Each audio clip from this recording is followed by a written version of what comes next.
Now, just as the signal from a gramophone pickup is too small to apply to the line input of most amplifiers, so it's also too weak to apply directly to computer sound card or audio interfaces. So although we don't need an RA/AA equalizing preamplifier, we do still need a dedicated phono preamplifier to bring the small signal from the cartridge up to a healthy level for the input of the computer sound card. We need a preamplifier which provides gain and impedance conversion without applying the equalization. Now, commercial phone stage is a good place to start here, and you can do a number of things DIY. Normally the designer of a phono stage has looked carefully at the noise issues and all the rest of it, so it's very easy to in fact modify an RA/AA stage to take out its equalization. And we have quite a bit of information in the help pages to explain how one would do that modification.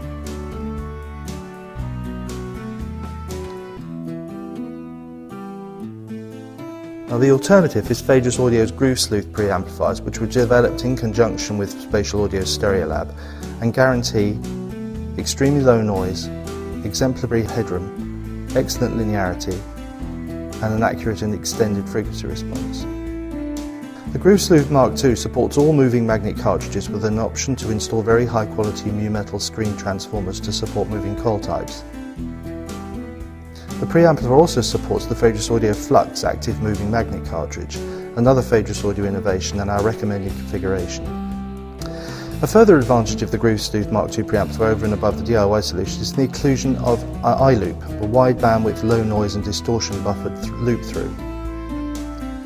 So this is especially convenient for enthusiasts who already have an excellent LP replay system but who want to introduce computer audio into their system. This is because the Groove Sletuh Mark II integrates transparently into a pre-existing setup and provides the new functionality without upsetting what's there already.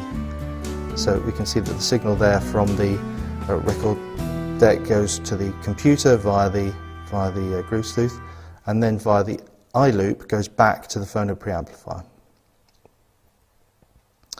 Now, for those without an existing phono preamp, the Groove Sletuh may be purchased with a line output option. So there we are, that goes to the computer, and the signal then equalized goes back to the main amplifier. Because Spatial Audio's Stereolab software has its greatest application in equalizing the many recording characteristics of historical recordings, it was felt helpful to incorporate limited variable equalization in the hardware preamplifier.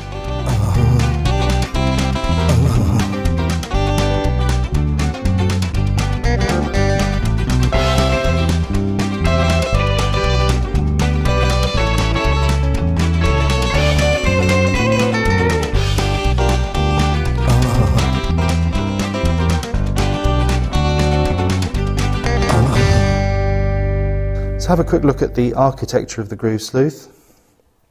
So there we have the main signal path from the cartridge through either a transformer or not, depending on whether it's moving magnet or moving coil, through a flat preamplifier and then to the output. And then the iLoop may either be a looping option or it could be the equalized one. And there we are, there are the three options, so RIAA early and pre-RIAA. Those are the three settings. Now, a further innovation of the Groove Sletuh Mark II is a very low noise battery supply. This means the preamplifier can be powered from a conventional international style power supply, little plug top power supply, but be switched to the battery supply during the needle drops to ensure a very best possible noise and aliasing performance. There's a switch on the front panel, you can see on the right there, between charge and play, which allows the batteries to be selected, and the green LED indicates that the battery health and charge.